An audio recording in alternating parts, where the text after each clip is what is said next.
was the portrait of a tanned, white-haired, omnipotent Zeus, 240 years old. "Who doesn't admire him?" she said again. "He was responsible for setting up the very first gas chamber in Chicago." "Nothing would please me more," said the painter, "than to put you next to him for all time. Sawing off a limb. That strikes you as appropriate?"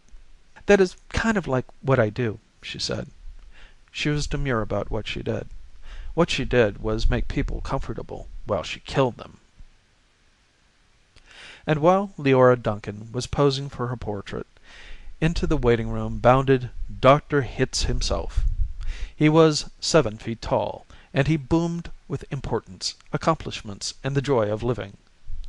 "Well, Miss Duncan, Miss Duncan," he said, and he made a joke. "What are you doing here?" he said. "This isn't where the people leave. This is where they come in." "We're going to be in the same picture together," she said shyly. "Good," said Dr. Hitz heartily. "And say, isn't that some picture?" "I sure am honored to be in it with you," she said. "Let me tell you," he said, "I'm honored to be in it with you.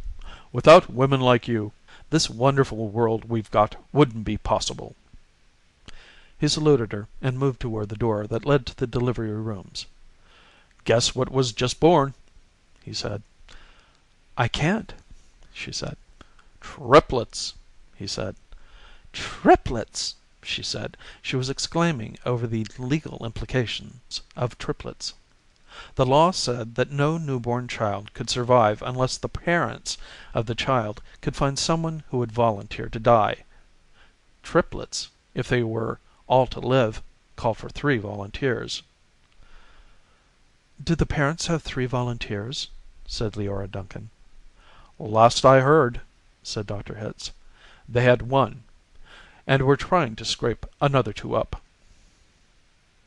"I don't think they made it," she said. "Nobody made 3 appointments with us. Nothing but singles going through today, unless somebody called in after I left. What's the name?" "Welling," said the waiting father, sitting up, red-eyed and frowsy. "Edward K. Welling, Jr., is the name of the happy father-to-be." He raised his right hand, looking at a spot on the wall, gave a hoarsely wretched chuckle. "Present," he said. "Oh, Mr. Welling," said Dr. Hitz. "I didn't see you." "The invisible man," said Welling. "They just phoned me that your triplets have been born," said Dr. Hitz. "They're all fine, and so is the mother. I'm on my way in to see them now." "Hooray," said Welling emptily. "You don't sound very happy," said Dr. Hitz. "What man in my shoes wouldn't be happy?" said Welling. He gestured with his hands to symbolize carefree simplicity. "All I have to do is pick out which one of the triplets is going to live, then deliver my maternal grandfather to the happy hooligan and come back here with a receipt." Dr. Hitz became rather severe with Welling, towered over him. "You don't believe in population control, Mr. Welling?" he said. "I think it's perfectly keen," said Welling tautly. "Would you like to go back to the good old days when the population of the earth was 20 billion, about to become 40 billion, then 80 billion, then 160 billion? Do you know what a druplet is, Mr. Welling?" said Hitz. "Nope," said Welling sulkily. "A druplet, Mr. Welling, is one of the little knobs, one of the little pulpy grains of a blackberry," said Dr. Hitz.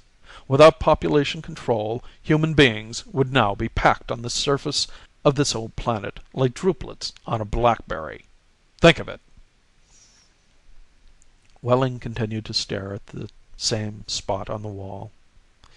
"In the year 2000," said Dr. Hitz, "before scientists stepped in and laid down the law, there wasn't even enough drinking water to go around, and nothing to eat but seaweed. And still people insisted on their right to reproduce like jackrabbits. And their right, if possible, to live forever." I want those kids, said Wehling quietly. I want all three of them. Of course you do, said Dr. Hitz. That's only human. I don't want my grandfather to die either, said Wehling. Nobody's really happy about taking a close relative to the cat box, said Dr. Hitz gently, sympathetically. I wish people wouldn't call it that, said Leora Duncan. What? Said Dr. Hitz. I wish people wouldn't call it the cat box, and things like that, she said. It gives people the wrong impression. You're absolutely right, said Dr. Hitz. Forgive me. He corrected himself, gave the municipal gas chambers their official title, a title no one ever used in conversation. I should have said Ethical Suicide Studios, he said. That sounds so much better, said Leora Duncan. This child of yours, whichever one you decide to keep, Mr. Wehling, said Dr. Hitz, he or she is going to live on a happy, roomy, clean, rich planet, thanks to population control, in a garden like that mural there. He shook his head. 2 centuries ago, when I was a young man, it was a hell that nobody thought could last another 20 years. Now, centuries of peace and plenty stretch before us as far as the imagination cares to travel. He smiled luminously. The smile faded as he saw that Wehling had just drawn a revolver. Wehling shot Dr. Hitz dead. There's room for one, a great big one, he said. And then he shot Leora Duncan. It's only death, he said to her as she fell. There, room for 2. And then he shot himself, making room for all 3 of his children. Nobody came running. Nobody seemingly heard the shots. The painter sat on the top of his stepladder, looking down reflectively on the sorry scene. The painter pondered the mournful puzzle of life, demanding to be born, and, once born, demanding to be fruitful. To multiply and to live as long as possible.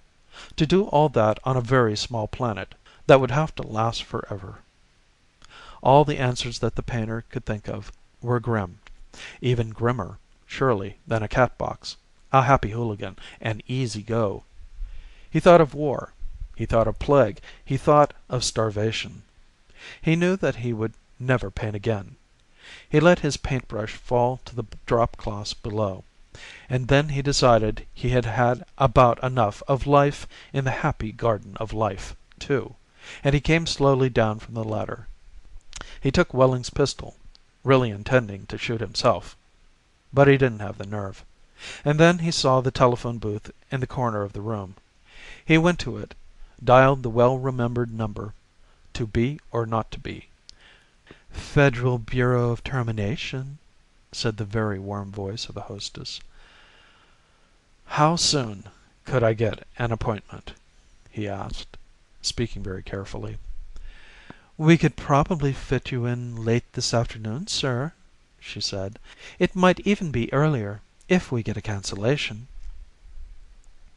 All right, said the painter. Fit me in, if you please. And he gave her his name, spelling it out. Thank you, sir, said the hostess. Your city thanks you. Your country thanks you. Your planet thanks you. But the deepest thanks of all is from future generations. End of To Be or Not to Be by Kurt Vonnegut, Jr.